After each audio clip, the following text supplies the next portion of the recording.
ಎಲ್ರಿಗೂ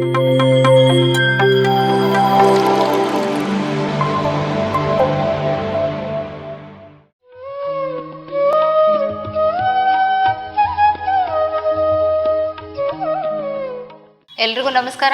ಎಲ್ರಿಗೂ PMC ಕನ್ನಡಕ್ಕೆ ಸ್ವಾಗತ. ಇವತ್ತು ನಮ್ಮ ಜೊತೆ ಇದ್ದಾರೆ ಗದಗ್ನ ಪಿರಮಿಡ್ ಸ್ಪಿರಿಚುವಲ್ ಸೊಸೈಟಿ ಮೂವ್ಮೆಂಟ್ನ ಅಧ್ಯಕ್ಷರಾದಂತಹ ಶ್ರೀಯುತ ಲಕ್ಷ್ಮಣ್ ಕೋದಂಡಿ ಅವರು. ಸರ್ ನಮಸ್ಕಾರ. ನೀವು ಗದಗ್ನಲ್ಲಿ ಸಾಕಷ್ಟು ಧ್ಯಾನದ ಪ್ರಚಾರದ ಕೆಲಸಗಳನ್ನು ಮಾಡ್ತಾ ಇದ್ದೀರಿ. ಗದಗ್ನಲ್ಲಿ ಸಾಕಷ್ಟು ಧ್ಯಾನ ಕಾರ್ಯಕ್ರಮಗಳು ನಡೀತಾ ಇದ್ದಾವೆ. ಸೊ ಇದ್ರ ಬಗ್ಗೆ ನಾವು ಇವತ್ತು ಮಾತಾಡೋಣ. ಮೊದಲಿಗೆ ನಿಮ್ಮ ವಿವರವಾದ ಪರಿಚಯವನ್ನು ಹೇಳ್ಕೊಳ್ಳಿ. ಎಲ್ಲರಿಗೂ ನಮಸ್ಕಾರ. ನನ್ನ ಹೆಸರು ಲಕ್ಷ್ಮಣ್ ಬೆನಕಪ್ಪ ಕೋದಂಡಿ, ಮೂಲ ಕಿರಾಣಿ ವ್ಯಾಪಾರ. ನಾನು ಪಿರಮಿಡ್ ಸ್ಪಿರಿಚುವಲ್ ಸೊಸೈಟಿ ಗದಗ ಭಾಗದ ಅಧ್ಯಕ್ಷ. ನೀವು ಎಷ್ಟು ವರ್ಷದಿಂದ ಧ್ಯಾನ ಮಾಡ್ತಾ ಇದ್ದೀರಿ ಸರ್? ನಾನು 2021ರಲ್ಲಿ ಧ್ಯಾನಕ್ಕೆ ಬಂದೆ.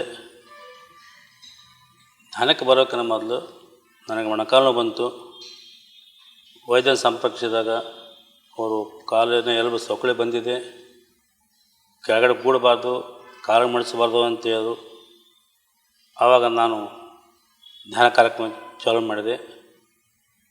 ಅದು ನಿಮ್ಮ ಮೂಲಕ ನಾನು ಹುಬ್ಬಳ್ಳಿಗೆ ಹೋದಾಗ, ನಮ್ಮ ಬೀಗರ ಮನೆಗೆ ಹೋದಾಗ, ಅಲ್ಲಿ ಒಂದು ಅವ್ರ ಮನೆ ಮೇಲೆ ಪಿರಮಿಡ್ ಕಟ್ಟಿದ್ದಾರೆ. ಅವರು ಅಲ್ಲಿ ನನಗೆ ಕರ್ಕೊಂಡು ಹೋದರು.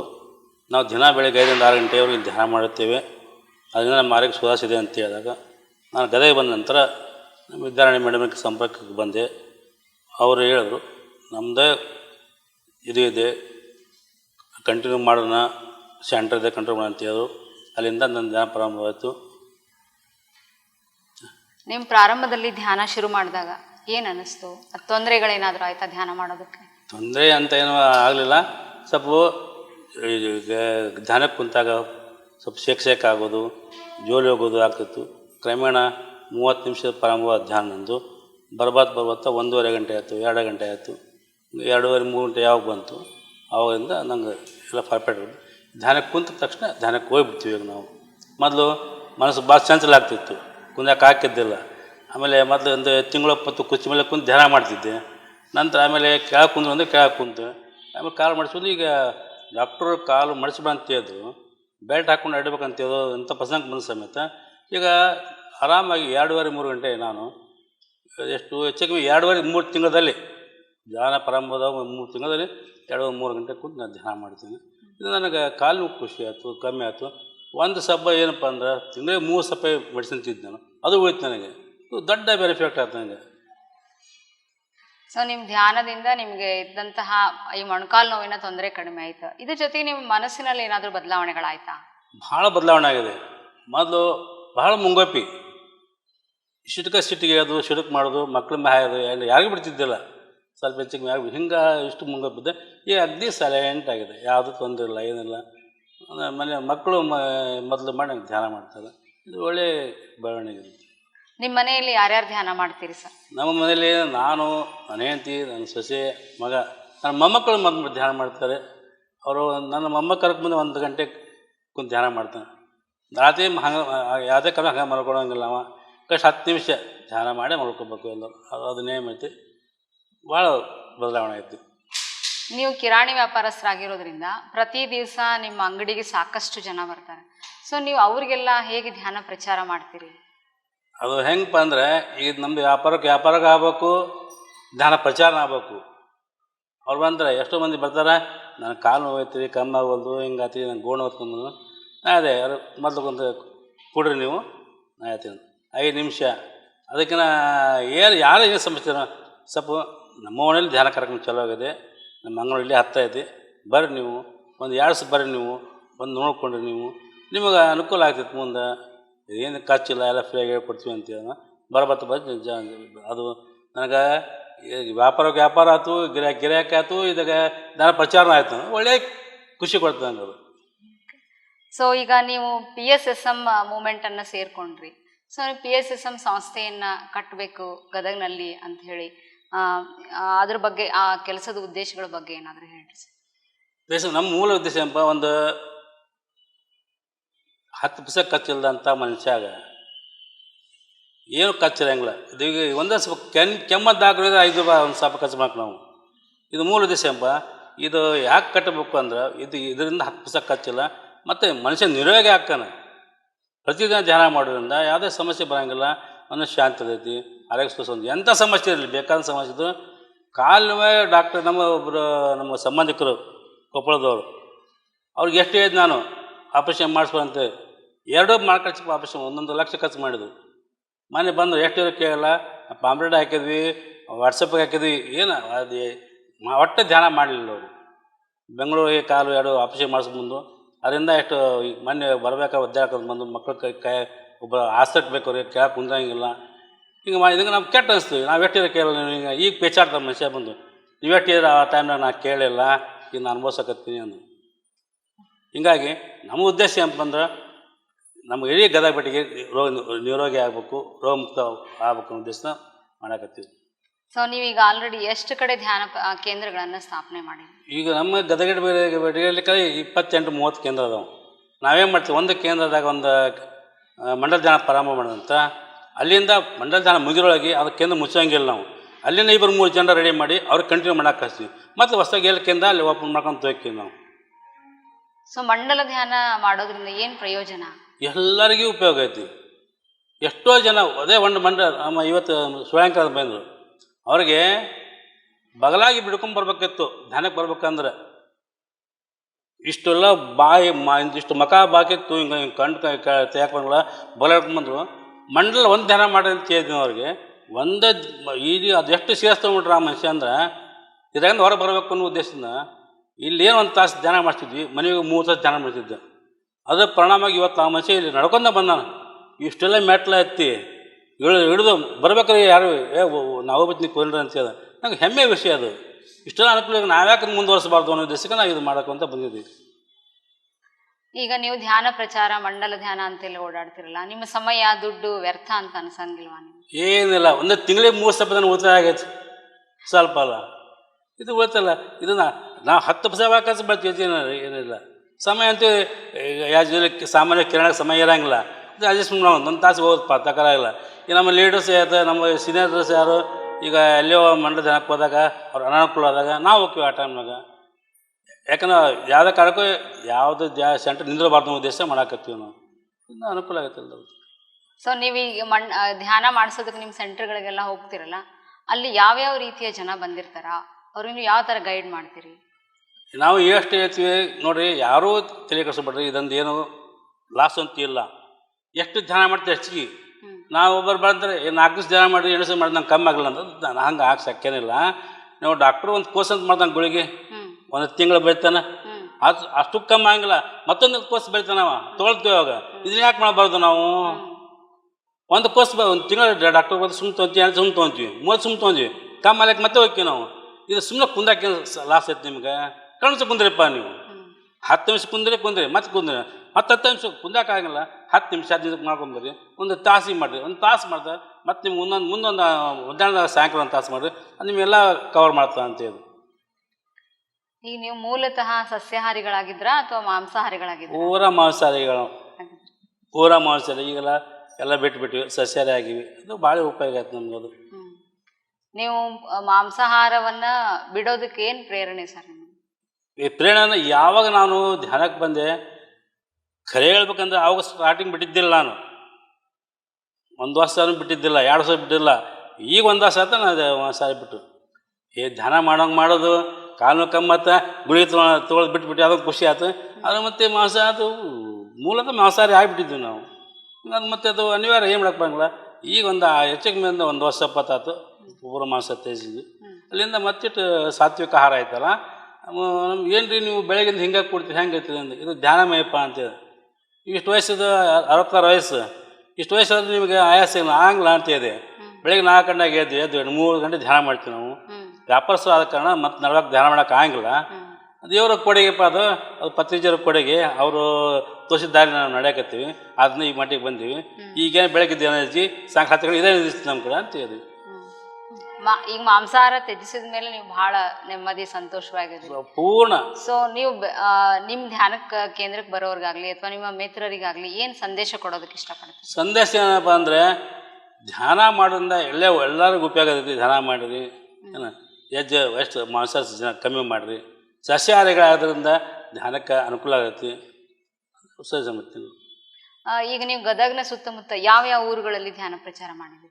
ಗದಗಿಗೆ ಸುತ್ತಮುತ್ತ ಮನೆ ಮತ್ತು ನರೇಗಲಿಗೆ ಈ ಚಿಕ್ಕಪ್ಪ ಮುಗಿತು.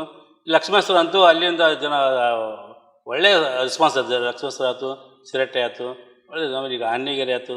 ಈಗ ಆಮೇಲೆ ಮನೆ ಚಿಕ್ಕಪ್ಪ ಹೋಗಿದ್ವಿ. ಅದು ಅಂತ ನರೇಗಲಂತೂ ಎಲ್ಲ 3 ಹೈಸ್ಕೂಲ್ಗೆ ಕಾಲೇಜ್ಗೆ ಒಳ್ಳೆ ರೆಸ್ಪಾನ್ಸ್ ಐತಿ. ಭಾಳ ಅನುಕೂಲ ಅದು. ಭಾಳ ಖುಷಿಪಟ್ಟು ಜನ ಎಲ್ಲರೂ. ಸೊ ಧ್ಯಾನಕ್ಕೆ ನೀವು ಯಾರನ್ನಾದ್ರೂ ಕರೆದಾಗ ಒಂದೇ ಸಲಕ್ಕೆ ಬಂದ್ಬಿಡ್ತಿದ್ರಾ ಮೊದಲು? ಅದು ಸಾಧ್ಯನೇ ಇಲ್ಲ. ಬರಕ್ಕೆ ಶಕ್ಯನೇ ಇಲ್ಲ. ಬರ್ರಿ ಅಪ್ಪ ಸಣ್ಣ ಮಕ್ಕಳು ನಮಸ್ಕಾರಕ್ಕೆ ಮುಂದೆ ಧ್ಯಾನಕ್ಕೆ ಬರ್ಬೇಕು. ಬರ್ರಿ ಒಂದು ದಿವಸ ಬರ್ರಿ, ನೋಡ್ರಿ ನೀವು 2 ದಿವಸ ಬರ್ರಿ, ನಿಮ್ಗೆ ಆರಾಮಾತು ಕುಂದ್ರಿ, ಇಲ್ಲ ಹೆದ್ದು ಬರ್ರಿ. 10 ನಿಮಿಷ ಕೊಡಕ ಹಚ್ಚಿದ್ದು ಕಡೆಯಕ್ಕೆ. ನೀವು ಧ್ಯಾನ ಉಚಿತವಾಗಿ ಹೇಳ್ಕೊಡ್ತೀರಲ್ಲ, ಸೊ ಹಾಗಾಗಿ ಜನ ಬರೋದಕ್ಕೆ ಒಲ್ಲೆ ಅಂತಾರೆ. ಅದೇ ಇದು ನೋಡ್ರಿ, ಅದು ಎಲ್ಲ ಕಡೆ ಇರೋದ. ಅದು ಏನು ಕೆಲವರು ದುಡ್ಡಿಗೋಸ್ಕರ ಮಾಡ್ತಾರ. ನಮ್ಮಲ್ಲಿ ಯಾವ ಉದ್ದೇಶ ಇಲ್ಲ. ನಮ್ದೇನಪ್ಪ ಸೇವಾ ಮನೋಭಾವ ಮಾಡಾಕತ್ತೀವಿ. ಇದು ಯಾರ್ದು 10 ಲಾಭಿಲ್ಲ. ನಮ್ಮ ಕಮಿಟಿ ವತಿಯಿಂದ ನಾವು ಸುತ್ತ ಈವರೆಗೆ ಯಾರ್ದು 10 ತೊಗೊಂಡಿಲ್ಲ. ಏನು ಖರ್ಚು ನಮ್ಮ ಕಮಿಟಿ ಖರ್ಚು ಮಾಡಾಕತ್ತೀವಿ. ಸೊ ನಿಮ್ಮ ಧ್ಯಾನಕ್ಕೆ ಬಂದ ಮೇಲಿಂದ ನಿಮ್ಮ ಆರ್ಥಿಕ ಪರಿಸ್ಥಿತಿನಲ್ಲಿ ಯಾವ ಥರ ಬದಲಾವಣೆ? ಭಾಳ ಬದಲಾವಣೆ ಆಯಿತು. ಮೊದಲು ಮನೆ ಕಟ್ಟಿ ಸಾಲ ಮಾಡ್ಕೊಂಡಿದ್ದೆ, ಅದು ತೀರ್ತು. ಆಮೇಲೆ ಹೆಂಡತಿಗೆ ಅಂತೂ ಲಾಕ್ಡೌನ್ನಾಗ ಅನಾಹುತ ಆಗಿ ಶುಗರ್ ಹೆಚ್ಚಿಗೆ ಆಗಿ ಎಲ್ಲಿವರೆಗೆ 3-4 ಲಕ್ಷ ಖರ್ಚು ಮಾಡಿವಿ. ಆದರೆ ಅದೇನು ನಮಗೆ ನೋವು ಆಗಲಿಲ್ಲ. ದೇವ್ರು ಹೆಂಗೆ ಕೊಟ್ಟ, ಹೆಂಗೆ ಧ್ಯಾನ ಬೆಳ್ಕೊಂತ ಹಂಗೆ ಆ ಹಣನೂ ಕೊಡ್ಕೊಂತೋದು. ಮತ್ತು ಸಣ್ಣ ವ್ಯಾಪಾರ ಮತ್ತು ಅದರಿಂದ ಏನು ತೊಂದರೆ ಆಗಿಲ್ಲ ನಮಗೆ. ಓಣಿ ವ್ಯಾಪಾರ ಏನು ತೊಂದರೆ ಆಗಲ್ಲ, ಚಲೋ ನಡೆಯುತ್ತೆ ನಮಗೆ. ಸೊ ನೀವು ಯಾವುದೇ ಒಂದು ಬೇರೆಯವರಿಗೆ ಅವ್ರು ಯಾವುದೇ ಉದ್ಯೋಗ ಮಾಡ್ತಿರಲಿ, ಸೊ ಧ್ಯಾನದಿಂದ ಹೇಗೆ ಲಾಭ ಪಡ್ಕೊಳ್ಬೋದು ಅನ್ನೋದಕ್ಕೆ ಏನು ಸಂತೋಷ ಕೊಡ್ತೀರಿ? ಅಂದರೆ ಧ್ಯಾನದ ಎಲ್ಲ ಸಿಗ್ತೈತಿ. ಆದರೆ ಜನರು ಏನು ಮಾಡ್ತಾರೆ, ಕುಂದಾಕ್ ಮನಸ್ಸು ಮಾಡೋಂಗಿಲ್ಲ. ಯಾರು ಧ್ಯಾನ ಮಾಡ್ತಾರೋ ಅವ್ರು ಎಲ್ಲರಿಗೆ. ಮೊನ್ನೆ ಒಂದೇ ವಿಡಿಯೋ ನೋಡಿದೆ ನಮ್ಮ ಫೇಮಸ್ ಸರ್ದು. ಅವರು ಪತ್ರಿ ಸರ್ ಇದಾಗ ಮಂತ್ರಾಕ್ರ ಮುಂದೆ ಕುಣಿಸ್ಬಿಟ್ರಂತವ್ರು. ಅದೇ ಅವರೇ ಸರ್ ಪ್ರಮತ್ ಎಬಸು ಅಂತ ಅವ್ರು ಈ ಜೀವ ಕುಂದಂತ. ಆಮೇಲೆ 2 ಗಂಟೆ 1.5-2 ಗಂಟೆ ನೀರಾಗಿ ಇಲ್ಲಿ ಮಟ್ಟ ನೀರಂತ ಧ್ಯಾನ ಮಾಡ್ದೆ. ಅದಂತ ಮೊನ್ನೆ ಅದು ಆಟೋದಾಗ ಬರ್ಬೇಕಾದ್ರೆ ಎಲ್ಲ ಹೆಣ್ಮಕ್ಳು ಜೊತೆ ಬರ್ತಂದ್ರೆ ಆಟೋದಂಗೆ ಯಾಕಪ್ಪ ಹಿಂಗೆ ಅದು ಎಷ್ಟು ದುಡ್ತೀನಿ ಸರ್ ಅಂದ್ರೆ ಏನು ಸಮಯ 10 ನಿಮಿಷ ಹೆಂಗೆ ಮಾಡಲಿಪ್ಪ ಅಂತ 10 ನಿಮಿಷ ಕಲ್ ಹಂಗೆ ಧ್ಯಾನ ಇರ್ತದೆ ಮತ್ತು ಫೇಮಸ್ಗೆ. ಆಮೇಲೆ ಮನಸ್ಸು ಅವ್ರು ಏನಂತ, ಏನು ಸರ್ ನಮ್ಮ ತಂದೆ ತಾಯಿ ಹಿಂಗೆ ಸರ್ ಅಂತ ಅವ್ರಿಂದ ಅಡ್ರೆಸ್ ಕೊಟ್ಟಂತ. ನಾ ಬೆಳಗ್ಗೆ ಅಡ್ರೆಸ್ಗೆ ಬಂದು ನಿಮ್ಮ ತಾಯಿ ಕರ್ಕೊಂಬ ಅಂತ. ನೀನು ಯಾವುದೇ ಉದ್ಯೋಗ ಮಾಡ್ತೀರ 10 ನಿಮಿಷ ಧ್ಯಾನ ಉದ್ಯೋಗ ಚಾಲು ಪ್ರಾರಂಭ ಮಾಡಿ ನಿಮ್ಗೆ ಇದಾಗ್ತದೆ ಅಂತೀರ.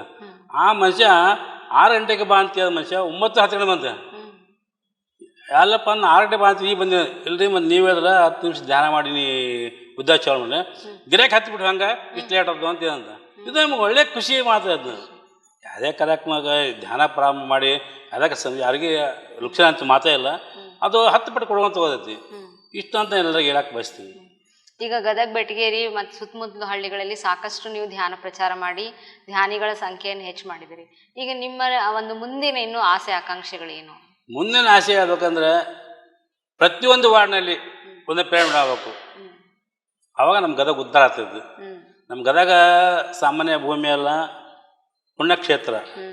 ಗಾವಗಳ ಆಶ್ರಮ ಇಟ್ಕೊಳ್ರಿ, ತೋಂಡದ ಮಠ ತಗೊಳ್ರಿ, ಆಮೇಲೆ ತ್ರಿಕುಣೇಶ್ವರ ದೇವಸ್ಥಾನ ತಗೊಳ್ರಿ, ವೀರನಾರಾಯಣದ ದೇವಸ್ಥಾನ ತಗೊಳ್ರಿ. ಎಲ್ಲ ಜಗತ್ ಪ್ರಸಿದ್ಧ ದೇವಸ್ಥಾನಗಳು, ಐತಿಹಾಸಿಕ ಇಲ್ಲವು, ಆಧ್ಯಾತ್ಮಿಕ ಕ್ಷೇತ್ರ ಅಂದು ತಪ್ಪಾಗಲದು. ಇಂಥ ಭೂಮಿ ಮೇಲೆ ನಾವು ಹುಟ್ಟಿದ ಮೇಲೆ ಇಷ್ಟ ನಾವು ಮಾಡ್ಲಿಕ್ಕೆ ಹೆಂಗೆ ಅನ್ನೋ ಉದ್ದೇಶದಿಂದ ನಮ್ಗೆ ಎಲ್ಲರಿಗೆ. ಓಕೆ, ಈಗ ನೀವು ಎಲ್ಲರಿಗೂ ಈ ಧ್ಯಾನ ಪ್ರಚಾರದ ಬಗ್ಗೆ ಮತ್ತು ಪಿರಮಿಡ್ ನಿರ್ಮಾಣಗಳ ಬಗ್ಗೆ ಸೊ ಇನ್ನು ಮುಂದೆ ಯಾವ ರೀತಿ ಕಾರ್ಯಕ್ರಮಗಳನ್ನ ಹಾಕ್ಕೊಂಡು ಅವ್ರಿಗೆಲ್ಲ ಪ್ರೇರಣೆ ಕೊಡ್ಬೇಕಂತ ಅನ್ಕೊಂಡಿರಿ? ಈಗ ನೋಡಿ, ಈಗೇನು ನಾವು ಕಾರ್ಯಕ್ರಮ ಯಾವ ನಿಲ್ಲಿಸಿಲ್ಲ. ಮುಂದೆ ಉದ್ದೇಶ ಏನಪ್ಪ ಅಂದ್ರೆ ಕಾರ್ಯಕ್ರಮ ಬೆಳ್ಕೊಂಡು ಪ್ರಮಾಣ ಹೆಚ್ಚಾಗದು. ಕಾರ್ಯಕ್ರಮ ಹೆಚ್ಚಿಗೆ ಬೆಳ್ಕೊಂಡು ತೊಗೊಂಡ್ರು. ಇದೇನು ಉದ್ದೇಶ ಬಂದ, ಈಗ ಎಲ್ಲರೂ ಸಹಕಾರ ಕೊಟ್ಟರೆ ಏನು ಯಾರಿಗೆ 10% ನಾವು ಕೇಳೋಂಗಿಲ್ಲ. ಏನು ಇದು 10% ಯಾವ ಲಾಭ ಇಟ್ಕೊಳ್ಳೋಂಗಿಲ್ಲ. ನಾವು ಅದ್ರ ದುಡ್ಡು ಹಾಕಿರ್ತೀವಿ ನಾವು. ಈಗ ನಾವು ಏನೋ ಖರ್ಚು ಮಾಡಿ ಸಮೇತ ನಮ್ಮ ಸ್ವಂತ ಖರ್ಚೇ ಮಾಡಾಕತ್ತೀವಿ. ಅದು ನಮ್ಗೆ ಹೆಮ್ಮೆ ಕೊಟ್ಟೈತಿ.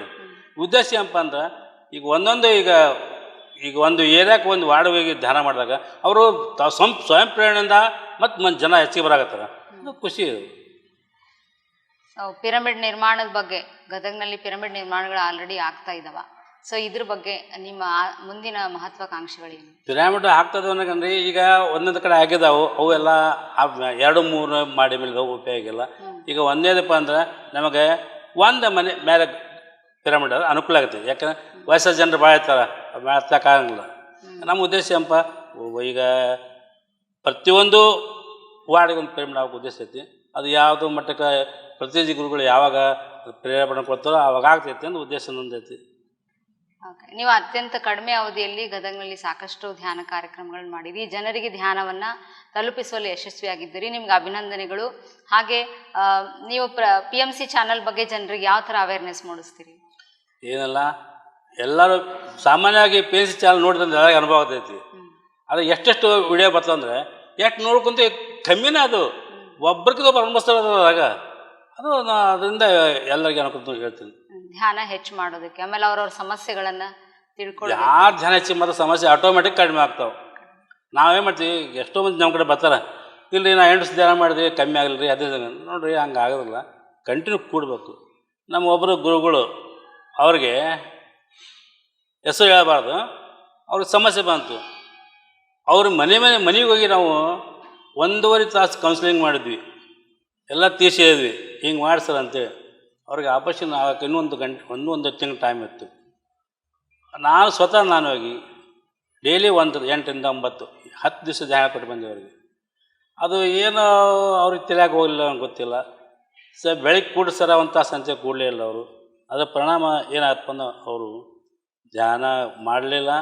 ಆಮೇಲೆ ಆಪರೇಷನ್ ಆಯ್ತು, ಸಾಕಷ್ಟು ಅನ್ಭವಿಸಾಕತ್ತು. ನಮಗೆ ಕೆಟ್ಟ ಅನಿಸ್ತು, ಏನಪ್ಪ ಇದು, ನಾವು 2 ತಾಸು ವೈಜ್ಞಾನಿಕವಾಗಿ ಕನ್ಸಲ್ಟ್ ಮಾಡಿಸ್ತೀವಿ, ಮತ್ತು ಇವ್ರಿಗೆ ತಲೆಯಾಗಿ ಹೋಗಲಿಲ್ಲಪ್ಪ, ಹಿಂಗಾತಲ್ಲ, ನಮ್ಗೆ ಭಾಳ ಮಾನಸಿಕ ಹಿಂಸೆ ಆಗ್ತದೆ. ಯಾಕಂದ್ರೆ ಅವ್ರು ಕಲ್ತವ್ರು ಹಂಗೆ ಆಗಬಾರ್ದಾಯ್ತು. ಈ ಕಾರಣದಿಂದ ನೀವು ಆ ಪ್ರಯತ್ನವನ್ನು ಏನಾದರೂ ಕೈ ಬಿಡ್ತೀರಾ? ಸಾಧ್ಯನೇ ಇಲ್ಲ. ನಾವು ಮಾಡಿದೆ ಇದು ಯಾರೋ ಒಬ್ಬರು ಒಲ್ಲೆ ಅಂದರು ನೋಡ್ರಿ, ಅದು ಅವ್ರ ಕರ್ಮಾನುಸಾರ ಆಗ್ತೈತಿ, ನಮ್ಮ ತಪ್ಪಲ್ಲ. ಅವ್ರು ಹೆಚ್ಚಿಗೆ ನಾವು ಅವ್ರ ಕರ್ಮ ನಾವು ತೊಗೋಬೇಕತ್ತ. ಆಮೇಲೆ ನಮ್ಮ ಕರ್ಮ ಕಳ್ಕೊಳಕ್ಕೆ ಬಂದು ನಮ್ಮ ಇನ್ನೊಂದು ಕರ್ಮ ಕಳ್ಯಾಕೆ ನಾವು ರೆಡಿಯಾಗಿ ನಿಂತ್ಬಿಟ್ಟಿವಿ. ನಾವು ಎಲ್ಲಕ್ಕೂ ಬದ್ಧ ಆಗಿವಿ. ಅದು ಅವ್ರ ಕರ್ಮಕ್ಕೆ ಅನುಗುಣಿಸ್ತಾರೆ, ಏನು ಮಾಡೋಕ್ಕಾಗಲ್ಲ. ಅದು ಹೆಚ್ಚು ನಾವು ಏನು ಇದ್ರಾಗ ಕಳ್ಕೊಳ್ಬೇಕಾಗತ್ತೆ ಏನಿಲ್ಲ. ದಿನಂಪ್ರತಿ 1 ತಾಸು ಧ್ಯಾನ ಮಾಡೋದು ಸಾಕು, ಎಲ್ಲರಿಗೂ ಒಳ್ಳೆಯದಾಗ್ತೈತಿ.